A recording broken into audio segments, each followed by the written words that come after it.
you'll clearly have the conservative vote locked up. What do you say to the independents and to some disaffected Democrats? Because I talked to a lot of them here when I was in my race. What do you tell them as to when they're going down their ballot and they say you and Chris Rogers, why should they give you their vote instead of Chris? And I do. I face that all the time. Out of those votes I got, 20% were non-Republican votes. Okay, as we went through the different precincts and take a look at it, 20%, crossover vote. I need between, about 35% crossover vote to win. I know that, I recognize it. And because of that, I talk to everybody.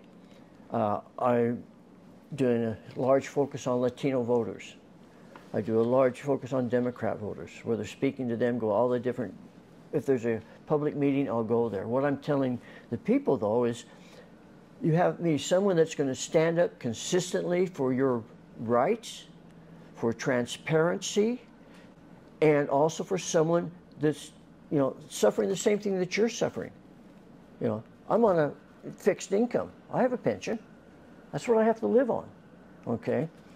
You want me, someone that's going to watch what's happening, things to help you in your district, or do you want someone such as Chris Rogers that just put tax measures on the ballot in Santa Rosa so they can raise taxes on you, so your cost of living goes up? Do you want somebody that is so far left on environmental stuff that you're going to always have to pay those high prices and your electrical prices are going to go up? That's what's going to happen with Chris. You're going to see a continuation. It's time to change horses. If you don't put a change in the legislature right now, you're going to continue to see the same thing. It's not going to change. And I'm the voice of that change. And I'm talking to them. I'm talking to the independents so they understand it. Because it's affecting them. It's affecting the wallet. People are starting to see that. They can't go out and buy the same things they did. If they loved butter, now they buy margarine. Okay?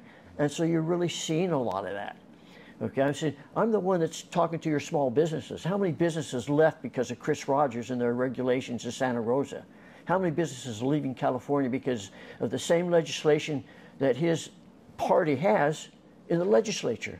All these businesses are losing. But yet, as I go to small businesses, they don't want to do it. They don't want to have to pay the new increase in unemployment insurance that's going to come down because we spent $20 billion on the prisoners during pandemic, giving them that unemployment insurance because they're in prison.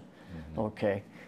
And so I'm talking more to people. Accountability. Exactly. And I can also tell that a theme among lots of the Republican candidates is that California has gone too far left. There's now an 80% mega majority in the legislature.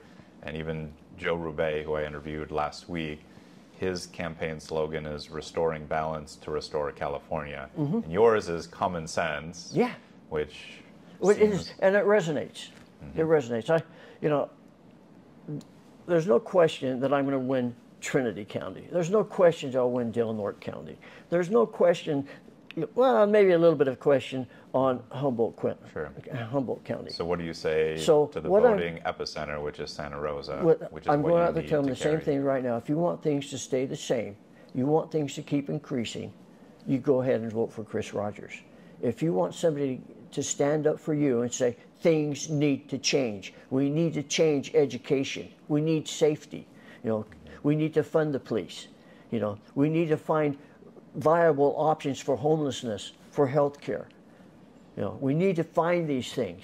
Yeah, to create accountable systems, to create measurable metrics. Exactly. Yeah, you have to have measurable outcomes. We don't have that. And that's what people are upset about. They're upset about the non-transparency. They don't know what's going on. I just spent 3 days at the Sonoma Fair talking with people of all parties, and I made sure a lot of them were Democrats because I can't win without them. And I tell them this, I can't win without you, but this is what I can do for you. And so I tell them what I can do for them. The big question I get asked, but you're just one Republican. What can you do? I said, well, we can go ahead and, get rid of that supermajority. And there's one thing I can be, is loud and consistent and in the newspaper pushing your point of view, and I will be out talking to them. One of my big things is I will talk to the public. I will go out and visit. I could not even get in and see Assemblyman Jim Wood as a school board member, as legislative committee for the California School Board Association, or as a Region 1 director, which had directed 3 of its 5 counties and Board of Education. I couldn't even get into his office to talk to him. And I appreciate the sentiment of you wanting to get out there and talk to your voters and let them know where you stand. And that's the purpose of this podcast. Because these kind of forums where the voters get to sit down with their candidates and understand who they are as a person, where they came from, and where they stand on the issues doesn't really exist. It doesn't. It doesn't. That's what I'm doing here. And I can tell that that's your same philosophy if you were to get elected to office. And I appreciate that. My goal is to hit on 67% of the doors and businesses in the district.